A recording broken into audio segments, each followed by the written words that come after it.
my goal this year is to pick a deck each month to work with. I have a lot of oracle decks, a few tarot decks. So what I did was just took a few of them, and you'll see that I'm going to do a spin and see what we're going to use this month.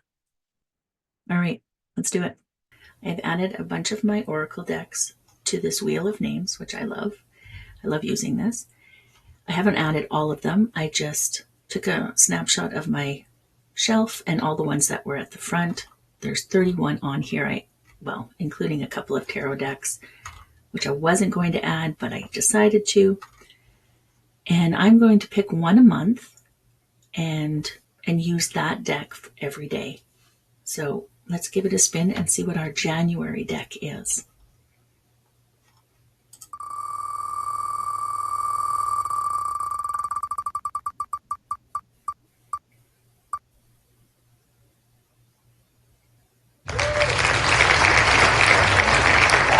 I wasn't going to add tarot. However, there's a reason it was added for this. So I will be using the Osho Zen Tarot deck this month. So the Osho Zen Tarot is what I got for this month. I have to say, I use oracle decks much more than tarot. I was not going to use a tarot deck. I wasn't going to put any in there. And at the last minute, I wrote them, and then I was like, no, I'm not going to. And then I was like, there's a reason. There's a reason it keeps coming to me. And sure enough, what's the first deck we get? Tarot. So, which are actually very oracle, which, okay. So maybe that's why. Very oracle card. Like, I'm just not as up on tarot as I would like to be. So for January 1, let's see. Let's see what our card is for January 1. I'm not going to share every day, but I will do my journaling from these cards and maybe do some questions around it. I'm going to use my pendulum or just my intuition. My January 1 card, Aloneness.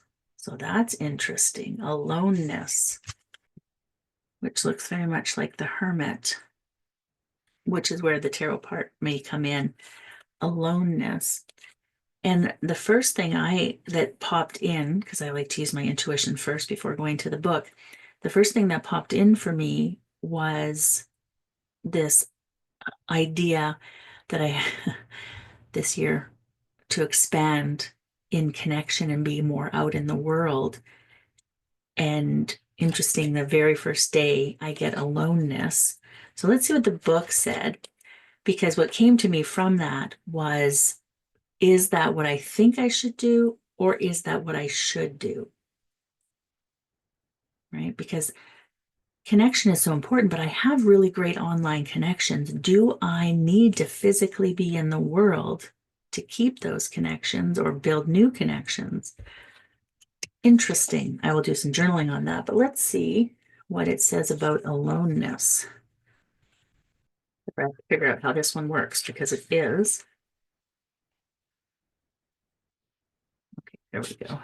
Page 20. Let's see what it says. Here's where I show my age. When there is no significant other in our lives, we can either be lonely or enjoy the freedom that solitude brings. When we find no support among others for our deeply felt truths, we can either feel isolated and bitter or celebrate the fact that our vision is strong enough even to survive the powerful human need for the approval of family, friends, or colleagues. If you are facing such a situation now, be aware of how you are choosing to view your aloneness and take responsibility for the choice you have made. The humble figure in this card glows with a light that emanates from within.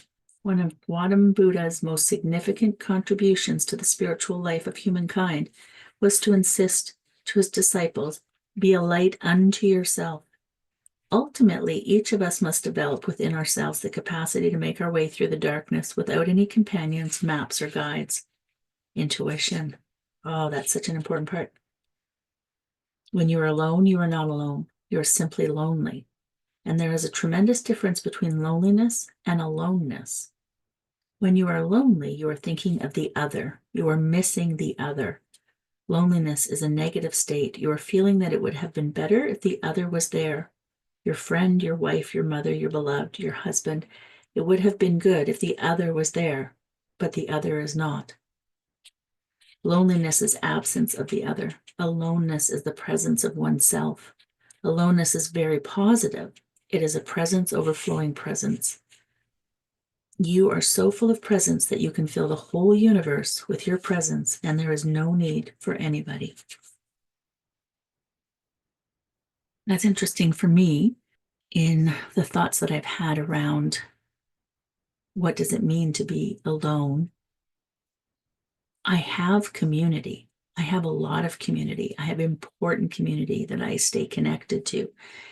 My own community through my business, but also the friends and business acquaintances that I have built over time. And the majority are online. I do have friends, family in person. That is super important to me.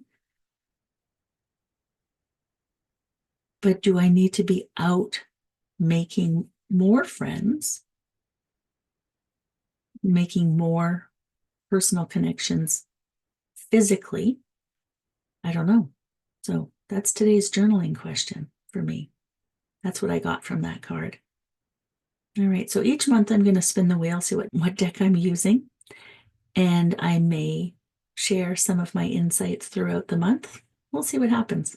And if you're interested in following this journey, make sure to like and subscribe. Ring that bell for notifications. We often go live here on YouTube. All right.